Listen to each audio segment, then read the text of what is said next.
आईबापाचा पोरावरती control राहत नाही असं एकंदरीत दिसतंय आणि त्याच्यामुळे कडक कायदा जोपर्यंत येत नाही मग तो ज्युव्हेनाइल असेल किंवा कोणी असेल, माझं म्हणणं आहे त्या संदर्भातला कडक कायदा येत नाही तोपर्यंत याला आळा बसेल असं मला वाटत नाही. अनेक नवनवीन खुलासे होत आहे.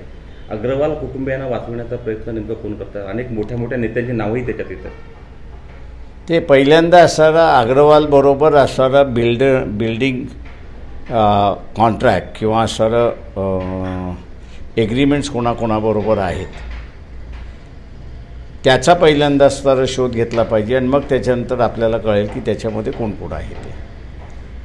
दुसरं याच्यामध्ये असणारं जे आहे ते महत्त्वाचं आहे की ही एक केस नाही आहे. त्याच्यात दुसऱ्या दिवशी तिथे असणारा डॉक्टर दोंदळे यांनाही असं फरफटत घेण्यात आले, तेव्हा डॉक्टर दोंदळेंचं असणारं नावच कुठे येत नाही की त्यांनाही अशाच ॲक्सिडेंटमध्ये मारण्यात आलेलं आहे. त्याच्यावर मी असं मानतो की याच्या पाठीमागचं असणारं राजकारण काही असेल, पण हे जे नेग्लिजन्स आहे, ड्रायव्हिंगचं जे नेग्लिजन्स आहे त्याला आता कुठेतरी कडक शिक्षा केली पाहिजे असं माझं स्वतःचं म्हणणं आलेलं आहे. कारण का आईबापाचा पोरावरती कंट्रोल राहत नाही असं एकंदरीत दिसतंय आणि त्याच्यामुळे कडक कायदा जोपर्यंत येत नाही मग तो ज्युव्हेनाइल असेल किंवा कोणी असेल, माझं म्हणणं आहे त्या संदर्भातला कडक कायदा येत नाही तोपर्यंत याला आळा बसेल असं मला वाटत नाही आहे.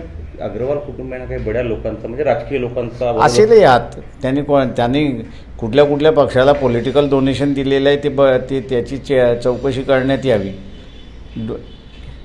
किंवा डोनेशन देणारा पक्ष त्यांच्या बाजूने उभा राहिला की न राहिला हे बघावं. त्याच्यामध्ये अजित पवारांवर अंगुली निर्देश होता मोठ्या प्रमाणात. मी कोणावरचं नावावरती बाबतीत बोलणार नाही. पोलिस ज्यावेळेस सांगतील तीच नावं मला वाटतं आपण विश्वास ठेवली. एबीपी माझा, उघडा डोळे बघा नीट.